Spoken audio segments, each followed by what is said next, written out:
Good afternoon.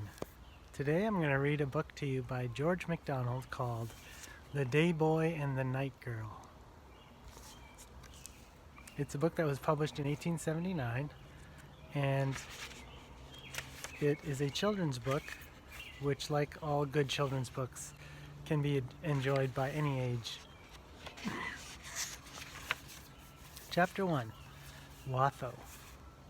There was once a witch who desired to know everything. But the wiser a witch is, the harder she knocks her head against the wall when she comes to it. Her name was Watho, and she had a wolf in her mind. She cared for nothing in itself, only for knowing it. She was not naturally cruel, but the wolf had made her cruel. She was tall and graceful, with a white skin, red hair, and black eyes, which had a red fire in them. She was straight and strong, but now and then would fall bent together, shudder, and sit for a moment with her head turned over her shoulder, as if the wolf had got out of her mind onto her back. Chapter 2. Aurora. This witch got two ladies to visit her. One of them belonged to the court, and her husband had been sent on a far and difficult embassy. The other was a young widow whose husband had lately died, and who had since lost her sight. Watho lodged them in different parts of her castle, and they did not know of each other's existence. The castle stood on the side of a hill sloping gently down into a narrow valley, in which was a river with a pebbly channel and a continual song. The garden went down to the bank of the river, enclosed by high walls, which crossed the river and there stopped. Each wall had a double row of battlements, and between the rows was a narrow walk. In the topmost story of the castle, the Lady Aurora occupied a spacious apartment of several large rooms looking southward.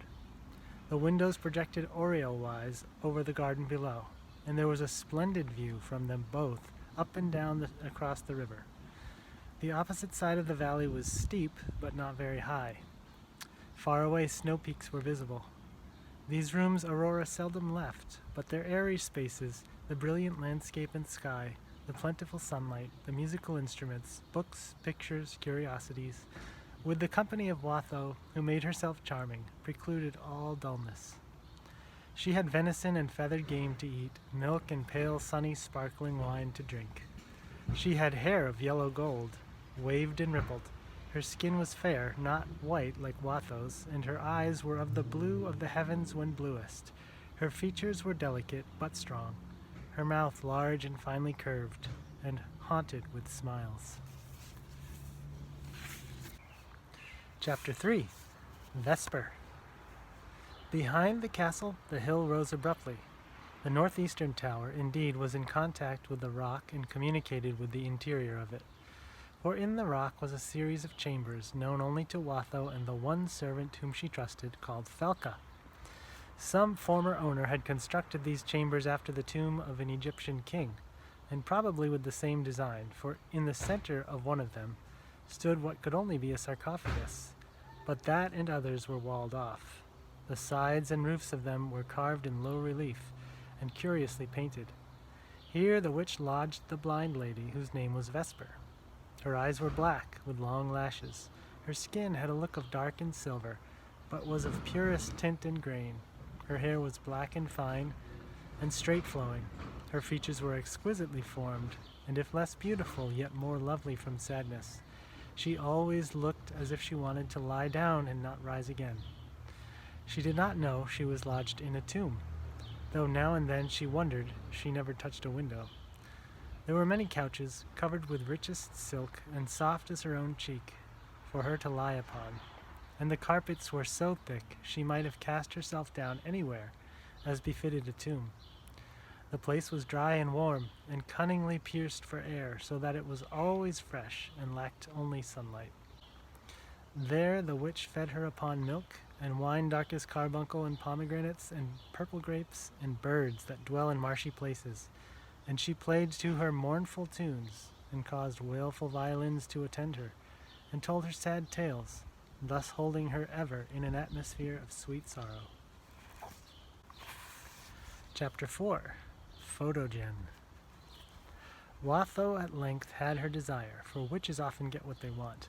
A splendid boy was born to the fair Aurora. Just as the sun rose, he opened his eyes. Watho carried him immediately to a distant part of the castle and persuaded the mother that he never cried but once, dying the moment he was born. Overcome with grief, Aurora left the castle as soon as she was able, and Watho never invited her again. And now the witch's care was that the child should not know darkness. Persistently she trained him until at last he never slept during the day and never woke during the night. She never let him see anything black, and even kept all dull colors out of his way. Never, if she could help it, would she let a shadow fall upon him, watching against shadows as if they had been live things that would hurt him. All day he basked in the full splendor of the sun, in the same large rooms his mother had occupied. Watho used him to the sun, until he could bear more of it than any dark-blooded African. In the hottest of every day, she stripped him and laid him in it, and that he might ripen like a peach, and the boy rejoiced in it, and would resist being dressed again. She brought all her knowledge to bear on making his muscles strong and elastic and swiftly responsive, that his soul, she said laughingly, might sit in every fiber, be all in every part, and awake the moment of call. His hair was of red gold, but his eyes grew darker as he grew, until they were black as vespers. He was the merriest of creatures, always laughing, always loving, for a moment raging, and then laughing afresh. Watho called him Photogen. Chapter 5. Nycteris. 5 or 6 months after the birth of Photogen, the Dark Lady also gave birth to a baby. In the windowless tomb of a blind mother, in the dead of night, under the feeble rays of a lamp in an alabaster globe, a girl came into the darkness with a wail. And just as she was born for the first time, Vesper was born for the second, and passed into a world as unknown to her as this was to her child, who would have to be born yet again before she could see her mother. Watho called her Nycteris, and she grew as like Vesper as possible in all but one particular. She had the same dark skin, dark eyelashes and brows, dark hair, and gentle, sad look. But she had just the eyes of Aurora, the mother of Photogen, and if they grew darker as she grew older, it was only a darker blue. Watho, with the help of Falca, took the greatest possible care of her, in every way consistent with her plans, that is, the main point in which was that she should never see any light but what came from the lamp. Hence her optic nerves, and indeed her whole apparatus for seeing, grew both larger and more sensitive.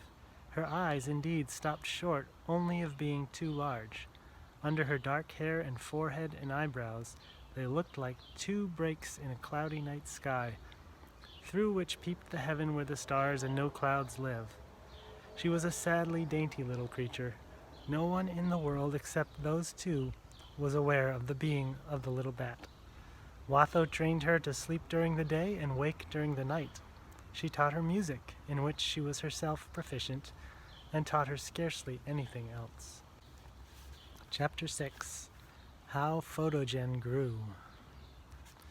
The hollow in which the castle of Watho lay was a cleft in a plain rather than a valley among hills, for at the top of its steep sides, both north and south, was a tableland, large and wide.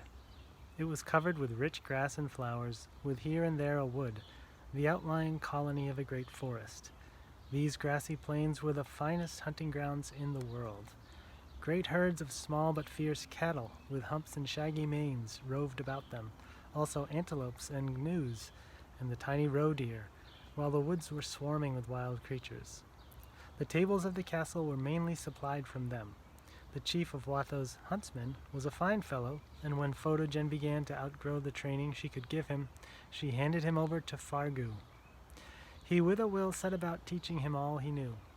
He got him pony after pony, larger and larger as he grew, every one less manageable than that which had preceded it, and advanced him from pony to horse, and from horse to horse, until he was equal to anything in that kind which the country produced.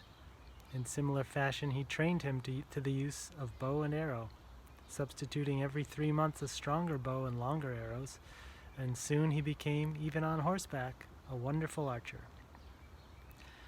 He was but 14 when he killed his first bull, causing jubilation among the huntsmen, and indeed through all the castle, for there too he was the favorite.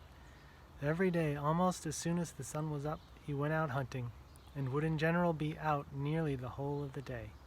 But Watho had laid upon Fargu just one commandment, namely that Photogen should on no account, whatever the plea, be out until sundown, or so near it as to wake in him the desire of seeing what was going to happen. And this commandment Fargu was anxiously careful not to break, for although he would not have trembled had a whole herd of bulls come down upon him, charging at full speed across the level, and not an arrow left in his quiver, he was more than afraid of his mistress. When she looked at him in a certain way, he felt, he said, as if his heart turned to ashes in his breast, and what ran in his veins was no longer blood, but milk and water. So that ere long, as Photogen grew older, Fargu began to tremble, for he found it steadily growing harder to restrain him. So full of life was he, as Fargu said to his mistress, much to her content, that he was more like a live thunderbolt than a human being. He did not know what fear was, and that not because he did not know danger, for he had a severe laceration from the razor-like tusk of a boar, whose spine, however, he had severed with one blow of his hunting knife, before Fargu could reach him with defense.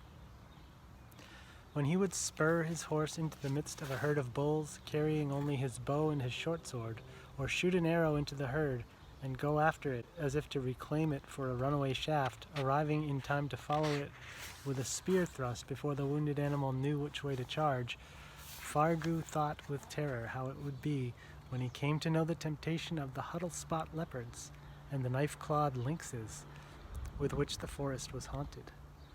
For the boy had been so steeped in the sun, from childhood, so saturated with his influence, that he looked upon every danger from a sovereign height of courage.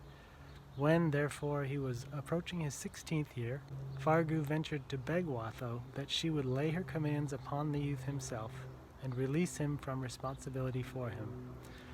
One might as soon hold a tawny-maned lion as Photogen, he said. Watho called the youth, and in the presence of Fargu laid her command upon him, never to be out when the rim of the sun should touch the horizon, accompanying the prohibition with hints of consequences, none the less awful than they were obscure. Photogen listened respectfully, but knowing neither the taste of fear nor the temptation of the night, her words were but sounds to him.